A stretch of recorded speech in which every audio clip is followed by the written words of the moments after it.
പിന്നെ ഇവൻ്റെ ഫ്രണ്ടും കൂടെ റോഡിൽ സംസാരിച്ച് നടന്നു വരികയായിരുന്നു. പക്ഷേ ഇവനൊട്ടും വയ്യാതെയാണ് ഇവൻ നടന്നു വരുന്നത്. ഇവന് ഒട്ടും നടക്കാൻ പോലും പറ്റാത്തൊരവസ്ഥയിലാണ് ഇവൻ നടക്കുന്നത്. കുറച്ച് ദൂരം അവൻ എങ്ങനെയൊക്കെ നടക്കുന്നുണ്ട്. പിന്നെ അവൻ പെട്ടെന്ന് തന്നെ തല ഇറങ്ങി വീഴുകയാണ്. ഇവൻ്റെ മൂക്കിൽ നിന്നൊക്കെ ബ്ലഡ് വരുന്നുണ്ട്. ഇത് കണ്ടിട്ട് ഇവൻ്റെ ഫ്രണ്ട് ഒരുപാട് പേടിക്കുന്നുണ്ട്. അവൻ വല്ലാതെ കരയുകയൊക്കെ ചെയ്യുന്നുണ്ടായിരുന്നു.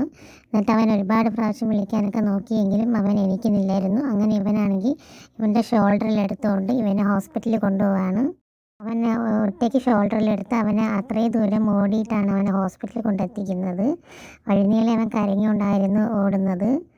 ഇവനെന്താ പറ്റിയെന്നൊന്നും അറിയാതെ ഇവൻ്റെ മൂക്കിൽ നിന്നൊക്കെ ബ്ലഡ് വരുന്നത് കണ്ടിട്ട് ഇവൻ ഒരുപാട് പേടിക്കുന്നുണ്ട്. അങ്ങനെ ഹോസ്പിറ്റൽ ഡോക്ടറിൻ്റെ അടുത്ത് ചെന്ന് കാര്യങ്ങളൊക്കെ പറയുന്നുണ്ട്. അങ്ങനെ ഡോക്ടർ ഇവനൊരു സ്ട്രക്ചറിൽ കിടത്തിയതിന് ശേഷം ഇവനെ ചെക്ക് ചെയ്തൊക്കെ നോക്കുന്നുണ്ട്. എന്നിട്ട് ഇവന് വേണ്ടിയിട്ടുള്ള ബെഡ് റെഡിയാക്കാൻ വേണ്ടിയിട്ട് പറയാണ്. അങ്ങനെ അവർ ഇവനെ എമർജൻസി റൂമിലേക്ക് കൊണ്ടുപോകുന്നുണ്ട്. എന്നിട്ട് അവിടെ വെച്ച് വേണ്ട ട്രീറ്റ്മെൻറ്റൊക്കെ കാര്യങ്ങളൊക്കെ ചെയ്യുന്നുണ്ട്. ട്രീറ്റ്മെൻറ്റൊക്കെ കഴിഞ്ഞതിന് ശേഷം ഇവന് ഒരുവിധം ഓക്കെ ആയി വരുന്നുണ്ട്. എന്നിട്ട് ഫ്രണ്ടിൻ്റെ അടുത്ത് ഇവൻ്റെ ഡോക്ടർ വന്ന് സംസാരിക്കുകയൊക്കെ ചെയ്യുന്നുണ്ട്. അങ്ങനെ ഇവൻ്റെ പാരൻസൊക്കെ വരികയും ചെയ്യുന്നുണ്ട്. അങ്ങനെ ഇവൻ്റെ ഹെൽത്ത് ചെക്കപ്പും കാര്യങ്ങളൊക്കെ നടക്കുകയാണ്. എന്തെങ്കിലും പ്രോബ്ലം ഉണ്ടോ എന്നറിയാൻ വേണ്ടിയിട്ടുള്ള ഹെൽത്ത് ചെക്കപ്പൊക്കെ നടക്കുന്നുണ്ട്. ഇപ്പോൾ അവൻ്റെ ഹെൽത്ത് കണ്ടീഷൻ ഒരുവിധം ഓക്കെ ആയി വരുന്നുണ്ട്. ഇതിന് ശേഷമാണ് അവൻ്റെ ഫ്രണ്ടിനൊന്ന് സമാധാനമായത്.